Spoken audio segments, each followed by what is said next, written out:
சொல்றேன், எனக்குள்ள ஒன்று செய்யுங்க, எனக்குள்ள இருக்கிற கசப்பை என்ன பண்ணுங்கன்னா எடுத்து போடுங்க.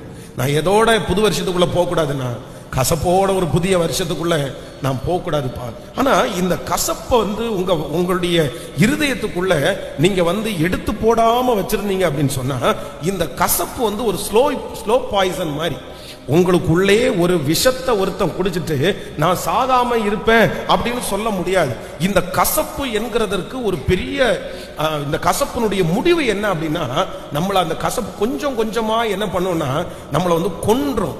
நம்முடைய நிம்மதியே இல்லாம நிம்மதி எல்லாத்தையும் எடுத்து போட்டு நீங்க நல்லா இருக்கணும்னு நினைச்சீங்கன்னா, நீங்க சுகமா இருக்கணும்னு நினைச்சீங்கன்னா, நீங்க இந்த உலகத்துல சந்தோஷமா வாழணும்னு நினைச்சீங்கன்னா, நான் நம்புறேன் உங்களுடைய கசப்பை நீங்க எடுத்து போடாம உங்களால என்ன பண்ண முடியாதுன்னா நீங்க சுகமாவும் வாழ முடியாது, நீங்க நிம்மதியாவும் வாழ முடியாது, நீங்க மற்றவங்களுக்கு முன்னாடி பலத்தோடையும் வாழ முடியாது.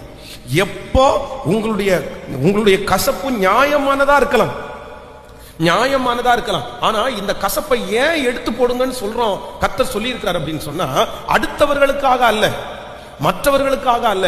உங்களுக்கு விரோதமாய் அந்த காரியங்களை செய்தார்களே அவர்களுக்காக நீ கசப்பை எடுத்து போடு.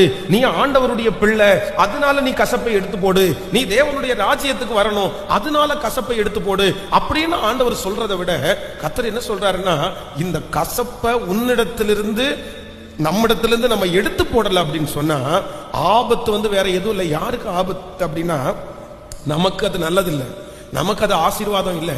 கர்த்தர் இந்த கசப்பை எடுத்து போடுறதுக்கு சொல்றதற்கு காரணம் வேற யாருக்காகவும் அல்ல,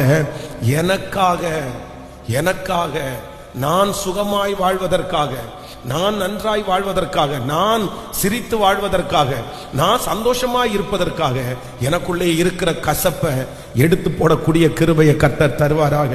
வேதத்துல இந்த கசப்பு